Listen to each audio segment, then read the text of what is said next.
Um, Good afternoon. My name is Chris Adlam with Youth Pleasure Employers. I'm delighted to be joined by Greg Harrison from Sunshine and Green. Hello there, Greg. Hi, Chris. How you doing? Yes, I'm not too bad. Yourself?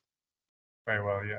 Fantastic. Thank you for finding the time to speak to me this afternoon. And my sort of start for 10 question I've sort of think has to be, can you tell me about Sunshine and Green and what it is you do? Sunshine and Green is a small market garden sized farm. We grow a mix of fruit and veg using organic techniques in an agroforestry system, and we sell these all the produce via a box scheme and farmers markets.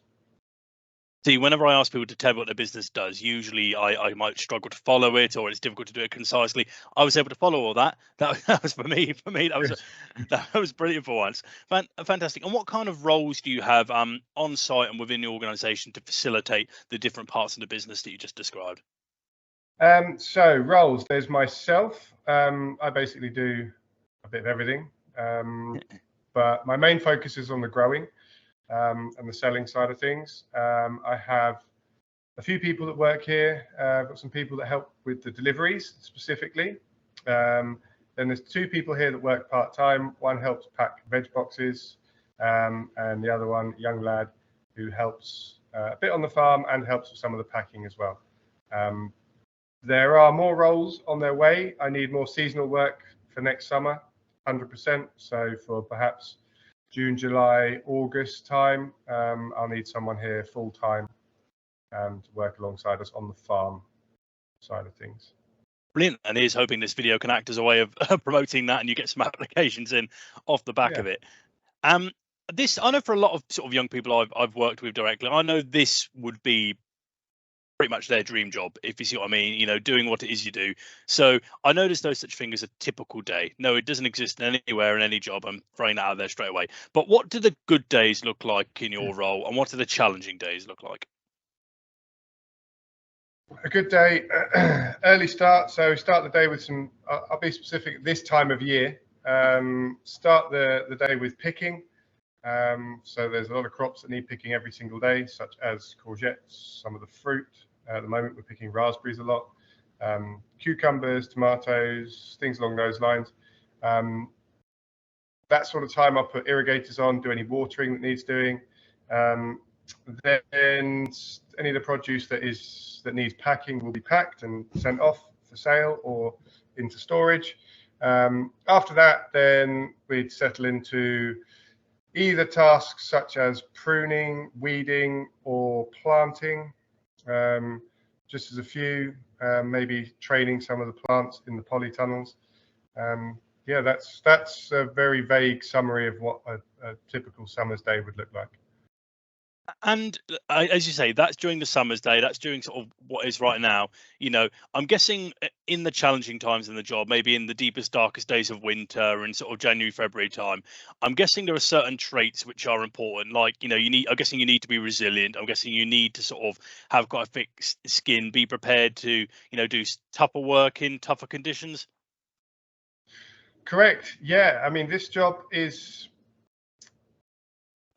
this time of year, it's still tough. You know, it's hot outside. The work can sometimes be a bit tedious. We might, for example, pick raspberries for 5 or 6 hours, which is nice to begin with. And then your knees hurt, then your back hurts, and you get bored. Winter time, there will be a lot of slogging in the cold hands, potentially even in the rain, digging out perennial weeds out of clay soils. So this role requires someone to be physically fit, able to concentrate for long periods of time. Although I'm aware of it, and we do take regular breaks to try and kind of keep the mental focus going. But there are times when it's just go. We have to do it. So being strong, being physically fit, enjoying being outside, enjoying hard work. That's quite a rare thing, but there are people out there. I enjoy it. When you break a sweat, you feel good at the end of the day, you feel knackered. That's the sort of person that would be suitable here. Unfortunately, the word organic, obviously, sometimes it conjures up this image of nice, easy, you know, fun times, which we do like, but it's not always the case. It's a hard graft. No, I can understand that, and you've actually touched nicely on a point I was going to say in terms of, as you say, yeah, the hard work, always things to do. And for a lot of people I know, as you say, that will be exactly what they want. As you say, that feeling that when you've done with the day, and so you've broken the sweat, you're a bit achy, and you know that you've done, good, effective, and practical work. And I'm guessing probably, and please tell me, I'm guessing that must be one of the biggest attractions to this job, is the fact is that you can, over a long season, you can see the results of your labor. And as I say, you get that nice feeling at the end of the day that you've done some hard graft. Yeah, I mean, often the jobs are, you'll see the results almost immediately. You go through, weed a bed, and suddenly it's clear and it looks really nice.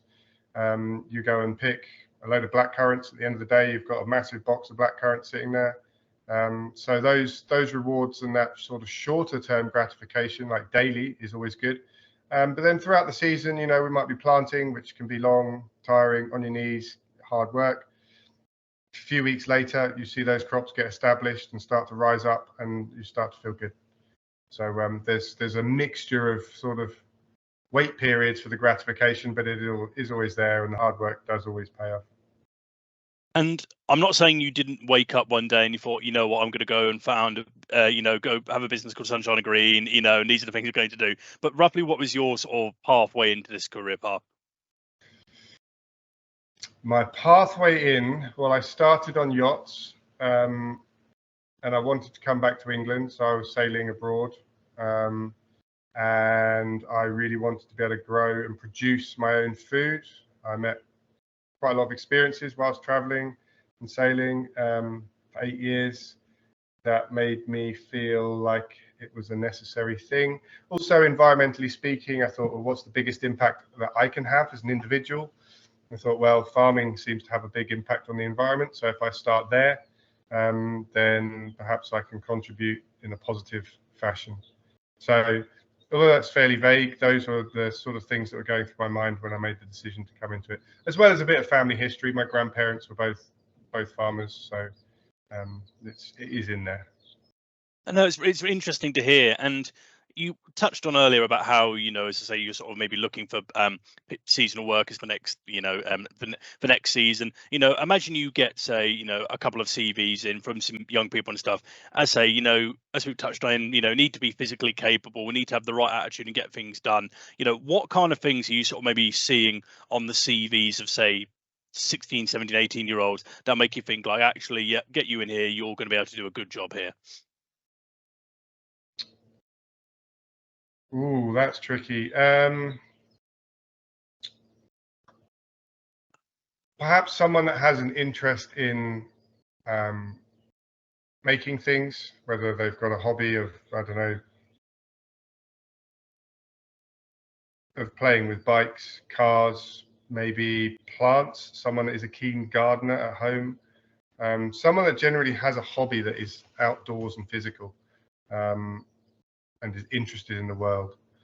That's the sort of person. Someone that maybe has an idea that they would like to be a gardener, or a grower. Someone that is interested in farming. However, I don't, at this stage, maybe in the future, but at this stage, I can't offer things such as tractor driving. There's a little bit, but not very much. So the idea of, a typical farm is not really on the cards. This is very much horticultural based. So if someone has an allotment, they spend time with their grandparents maybe, or their parents in an allotment or in the garden. That's something I would look for. I don't know. I mean, I'm trying to think what I would have put on my CV as a 16-year-old, and basically nothing. I mean, I had also maybe someone that already has a job. That's quite important. I had a job from the age of 13, and I don't care if it's a paper round or whatever it is, a couple of hours washing up in a pub. If there's someone that does that and has a little bit of work ethic, that would be beneficial to me for sure. Yeah, no, I could definitely agree, and I think you've given some great insights there. And yeah, I can completely empathise that in the position of an employer, if you're sort of hiring people around that age, as you say, if you can see any kind of proof of, sort of determination, willingness to go out, display that work ethic, turn up to, even if it's as simple as showing that you can turn up to places on time, do hard physical work, and do it to a good standard. As I say, like, that's what you want to convey across on your CV.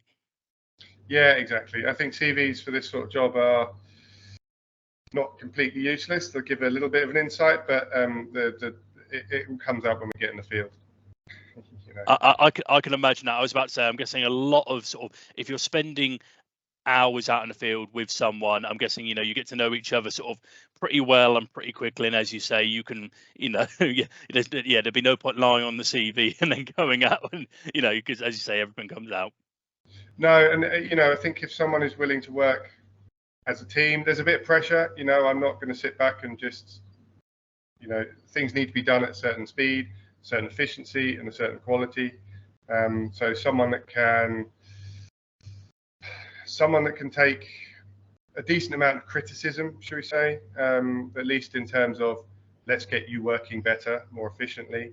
That would be good. I always say, look, if you're doing it as good as me or faster, that's where you want to be. So aim for that. And someone that thrives on that, the sort of, it's not a competitive environment, but if there is a competitive person, that works really well, because it's like, okay, let's go. We're going to go and pick raspberries.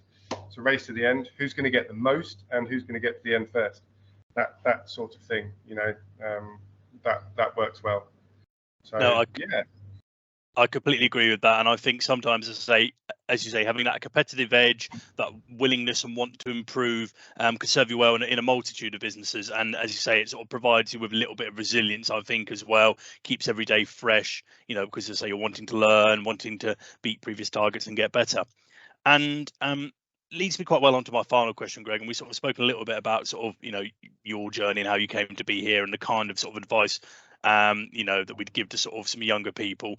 If you could go back and speak to, say, 16, 17-year-old self about to go out on your sort of career journey, I know you said you were working since you were 13, but what's the one piece of advice you might go back and give to your younger self? Learn a skill. That's it. as simple as that. Is that because that's something you've sort of grown up and seen actually that has great value? Or I think people that make things, build things, do things, as I've grown older, I've realized that we need lots of them. Education doesn't, certainly when I was at school and now, it doesn't really focus very much on that. People that do things with their hands. So if I could go back, I would say learn a skill, focus on one thing and pursue that for years until you're 20. By that point, you'll be an expert, you'll be leader of your field in whatever it is, whether you choose to be a bricklayer, a plumber, a gardener, whatever. Do that, focus on it, get some formal education in there, an apprenticeship, whatever, but get a skill. Once you've got a skill, then you can build on that from there. Go to university with a skill if you want to, but start there. That's what I would advise.